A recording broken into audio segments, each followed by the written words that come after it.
संकल्प लेकर के गए हैं कि आने वाले समय में समाजवादी सरकार बनाएंगे।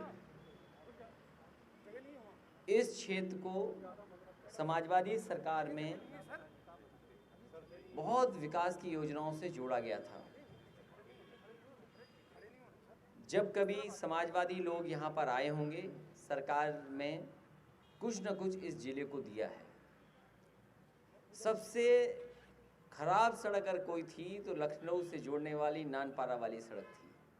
और सड़कों की हालात कैसी थी, आप में से कुछ साथी बलरामपुर के भी होंगे, तो हम तो खुद उस सड़क पर चले हैं, गोंडा और बलरामपुर की।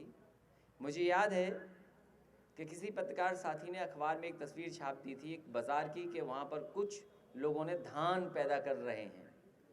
तो मैंने उसी दिन कहा और अधिकारियों से कि ऐसी सड़क बना दो कि जो लोग धान उसमें बोए हैं जब तक जीवित रहें तब तक सड़क खराब ना हो। और शायद उसी का परिणाम है कि गोंडा बलरामपुर सीमेंट कंक्रीट की सड़क बनी है। 4 लेन बनी हो इस ज़िले में, या नानपारा वाली डबल लेन पेड शोल्डर जो कांग्रेस के ज़माने में सेंट्रल योजना और स्टेट की गवर्नमेंट की फंडिंग से थी। तो विकास के नाम पर समाजवादियों ने बहुत काम किया है। लैपटॉप बांटे हैं, वो आज भी चल रहे हैं। समाजवादी एम्बुलेंस ये मेंटेन नहीं कर पा रहे हैं। नई एम्बुलेंस खरीदना तो दूर, ये मेंटेन नहीं कर पा रहे हैं। और कोविड के समय पर और इधर जो लॉकडाउन रहा उसमें सबसे ज़्यादा कारगर, सबसे ज़्यादा मदद करने का काम, सबसे ज़्यादा गरीब जनता के बीच में पहुंचने का काम ज़रूरत के समय पर एम्बुलेंस ने किया। बहुत से परिवारों को इससे मदद पहुंची है। पुलिस की 100 नंबर जो अब 112 हो गई है, ये भी समाजवादी सरकार की देन है। इसके मेंटेनेंस के लिए या नई गाड़ी खरीदने के लिए कोई सरकार ने इंतजाम नहीं किया, वही पुरानी गाड़ियां और केवल नाम बदल देना। तो समाजवादी पार्टी लगातार किसानों के लिए काम करती रहेगी। और ये इलाका तो वो धान का है, धान मिलें भी हैं, पुरानी भी रही हैं, गन्ने का भी क्षेत्र है और भरमार है इन चीज़ों की, चीनी मिलों की। मुख्यमंत्री जी जहाँ जाते हैं कहते हैं 1 लाख से ऊपर हम करोड़ पैसा दे चुके हैं किसानों को। हर भाषण में कहते हैं 1 लाख से ज़्यादा दे चुके हैं, कई प्रदेशों के बजट से ज़्यादा दे चुके हैं। लेकिन ये बताना भारतीय जनता पार्टी भूल जाती है, उनके मुख्यमंत्री भूल जाते हैं कि अभी भी किसानों का बकाया पैसा है। और इस महंगाई में गन्ने की कीमत बढ़ जानी चाहिए थी, नहीं बढ़ी है। धान के लिए कहा कि एमएसपी है, एमएसपी से खरीदा जाएगा, केंद्र बनाए गए, लेकिन कहीं भी आसपास किसानों की खरीद नहीं हुई है। 900 1100 में सब पूरा धान बिक गया। हम बधाई देना चाहते हैं उन किसानों को जो दिल्ली में धरना आंदोलन कर रहे हैं एमएसपी को लेकर के। समाजवादी पार्टी ने पूरा समर्थन उनको किया। जगह जगह समाजवादी पार्टी ने कार्यक्रम किए। सबसे ज़्यादा मुकदमा उत्पीड़न अन्याय किसी के साथ हुआ तो समाजवादियों के साथ हुआ। और सोचिए भारतीय जनता पार्टी का तर्क क्या है कि समाजवादी हैं लेकिन ये किसान नहीं है। भारतीय जनता पार्टी के लोगों को जानना चाहिए जितने भी समाजवादी लोग हैं सबके खेत हैं, सब धान पैदा करते हैं या खेती करते हैं, ये किसान भी हैं, समाजवादी भी हैं। और जो आय दोगुनी की बात थी, हमें बताएं किस फसल की आय दोगुनी करने जा रहे हैं। इस सरकार में भ्रष्टाचार बढ़ा है। जैसे जैसे सरकार करीब आएगी झूठ भी बढ़ेगा, भ्रष्टाचार भी बढ़ेगा। और अगर किसी ने सही तस्वीर दिखा दी सरकार को तो उसके ऊपर मुकदमा हो जाएगा। हमारे कई पत्रकार साथियों ने कहा कि ये दाल नहीं, ये पीला पानी है हल्दी का, उन्हें मुकदमा का सामना करना पड़ा। कई हमारे पत्रकार साथी जिन्होंने दूध की सही तस्वीर सामने ला दी, उन पर मुकदमा हो गया। हम जानते हैं कितनी तकलीफ परेशानी में भी आप भी काम कर रहे हो, सच दिखाना चाहते हो, सच जानते हैं, बता रहे हैं आप, लेकिन आप पे भी प्रेशर है सरकार का। तो ऐसी सरकार पहली बार देखने को मिली है जो अन्याय लगातार कर रही है। और जैसे जैसे सरकार आएगी समय खत्म होगा इनका, अन्याय बढ़ेगा, झूठ बढ़ेगा, बेईमानी बढ़ेगी, भ्रष्टाचार बढ़ेगा। और कभी कोई आरोप लगाता था उनकी सरकार में इतने मुख्यमंत्री हैं, ये सरकार बताए इनके पास कितने मुख्यमंत्री हैं।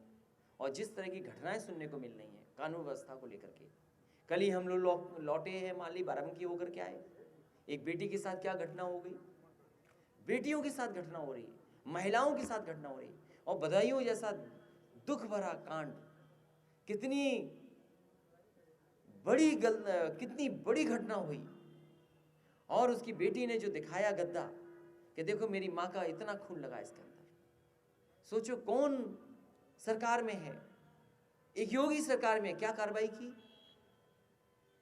और लगातार महिलाओं के साथ हो रही घटना है। आखिर सरकार कर क्या रही है, पुलिस को किस हाल पे छोड़ दिया, पुलिस के ऊपर अन्याय कर रही है, कई महिलाएं शिकायत कर रही हैं। ये पहली सरकार है जहां पर पुलिस महिला कर्मचारी भी आरोप लगा रही है पुलिस पर। कस्टोडियल डेथ सबसे ज्यादा, बहराइच में भी घटनाएं आई हैं कस्टोडियल डेथ की, कस्टोडियल डेथ हुई है सबसे ज्यादा उत्तर प्रदेश में। ह्यूमन राइट कमीशन ने सबसे ज्यादा नोटिस दिए उत्तर प्रदेश को और मुआवजा देने के लिए कहा है। फेक इनकाउंटर्स हुए हैं इस सरकार में, क्या है सरकार के पास जवाब? इसलिए ये सरकार जाने वाली है।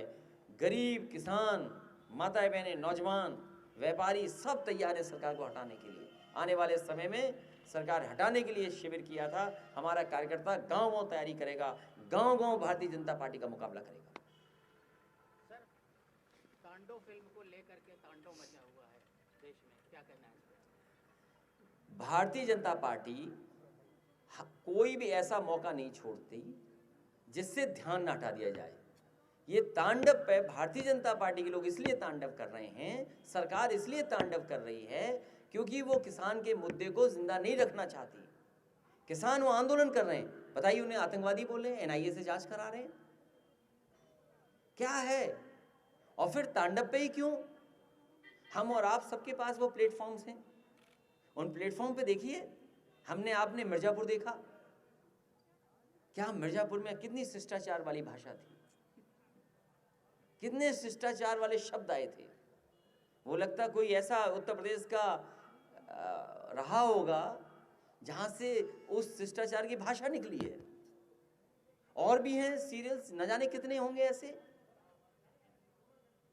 तो ये तांडव पर इसीलिए कर रही है भारतीय जनता पार्टी की सरकार जिससे किसानों का मुद्दा हट जाए, बेरोजगारी का मुद्दा हट जाए, उन पर सवाल नहीं हो। उन प्लेटफॉर्म्स पर न जाने कैसे कैसे चल रहे हैं ऐसे ऐसे कार्यक्रम हैं जिनके बारे में हम आज सोच नहीं सकते। मिर्जापुर वेब सीरीज को लेकर के काफी बवाल मचा हुआ है, मिर्जापुर के लोग बहुत आक्रोशित हैं, लेकिन अभी तक आपका कोई दृढ़ बयान नहीं आया है उसको लेकर के क्या होना चाहिए? देखिए, मिर्जापुर में एक्टिंग तो अच्छी थी, भाषा थोड़ी खराब जरूर रही होगी। हम तो देख नहीं पाए, समय नहीं मिला, पूरा नहीं देख पाए। लेकिन एक पंचायत है एक प्रोग्राम सीरियल, तो वो तो मैंने भी देखा। और ऐसा प्रधान होना तो बड़ी खुशनसीबी होती है, ऐसा ही प्रधान हो। आजम खां आपके पार्टी के कद्दावर लीडर थे, आज उन पे बहुत से मुकदमे लग रहे हैं। विपक्ष कई लोग ये इल्जाम लगा रहे हैं कि आजम खां पर समाजवादी कोई तवज्जो नहीं दे रही, उनकी जो बाइक छूटी वो अपने दम पे छूटी, समाजवादियों ने कोई नहीं। तो क्या मतलब आजम खां को दूध की मक्खी की तरह किनारे कर दिया जाएगा? कुछ बातें हैं जिनको कोई नहीं कह सकता।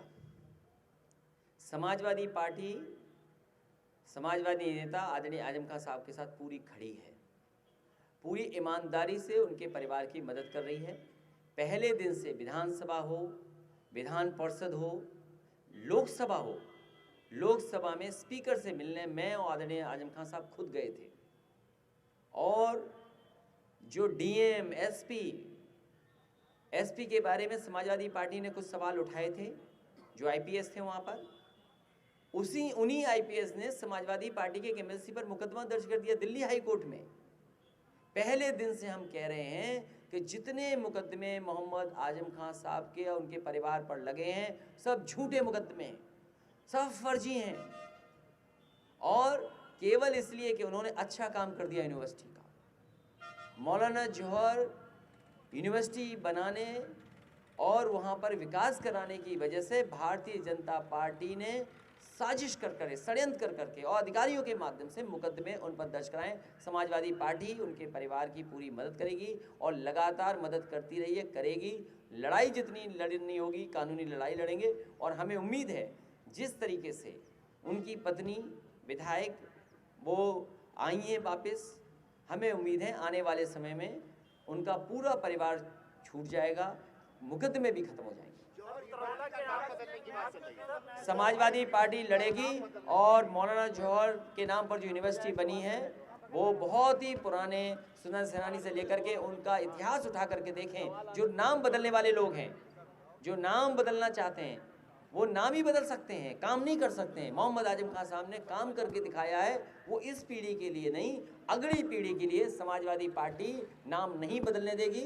और जितना नुकसान उस यूनिवर्सिटी का किया है, समाजवादी सरकार बनेगी उससे अच्छी यूनिवर्सिटी उसको बनाने का काम करेंगे। सर, उतरौला के आपके पूर्व विधायक हैं, आनवर हस्बी पूर्व विधायक हैं, उनका करोड़ों का संपत्ति प्रशासन ने जब्त किया, इस पर आप क्या? मुझे दुख है इस बात का कि जितने भी ये प्रशासन के लोग हैं, इनके जो कर्मचारी अधिकारी हैं, कहीं से भी कुछ कमी निकालते हैं। आप देखिए किसी की भी इनके अधिकारी हैं, जो चाहे सो निकाल लें। 30 साल पुराना, 20 साल पुराने मामले ज़मीन के, ये ज़मीन के मामले इन्हीं के अधिकारियों के निकाले हुए हैं।